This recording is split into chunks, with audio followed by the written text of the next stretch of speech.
Joined here by Kelvin Hedman, soccer coach Ryan Souders after an eventful 5-2 win, more of an eventful night period. You had literally a little bit of a storm, and it just kind of made for kind of a different kind of night, and you guys kind of got back on your heels and then found a way to get back in the game and win this one. Just talk about the evening a little bit here. Yeah, it's a little crazy. Had to deal with a literal storm and then deal with a figurative one.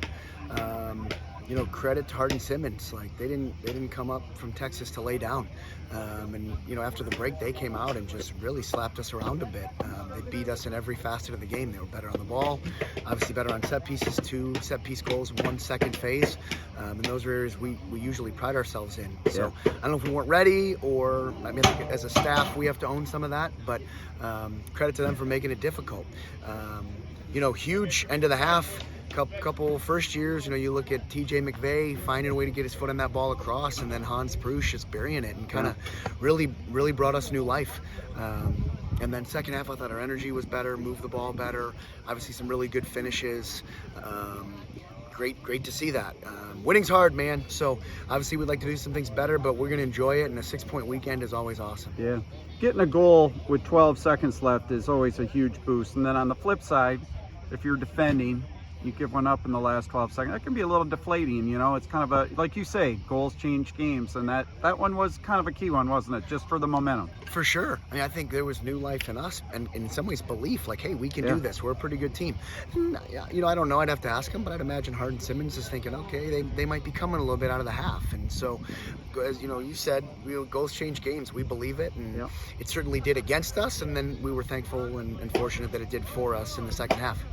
So you're in this non-conference portion where you're playing these weekend kind of tournaments, so to speak. What does that do for you as far as prep as you go along in the season? Lots. I mean, it's good to be playing games again, right? I mean, I feel like it's been forever. And you beat up on each other during a long preseason. It's good to see other teams. And I think the big thing for us is to see other really good teams throughout different regions, because, hopefully, once the NCAA tournament comes, if we're able to get an AQ, or maybe some strength of schedule points in the non-conference, you've seen lots of different teams. I think it does a couple things. It literally helps you in terms of playing good teams to get your SOS up, and then I think it helps you just play better teams, right? I think we played 2 really good teams this weekend. They're going to go and do some damage in Texas and in California, and I think we learned a lot from it.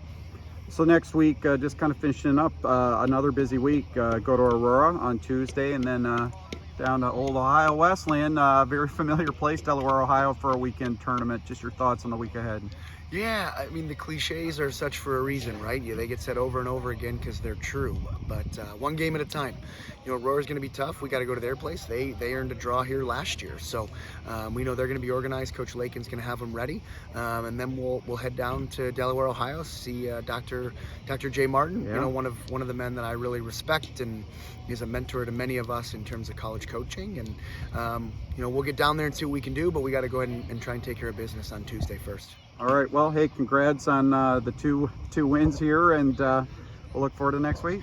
Jeff, thanks so much. All righty.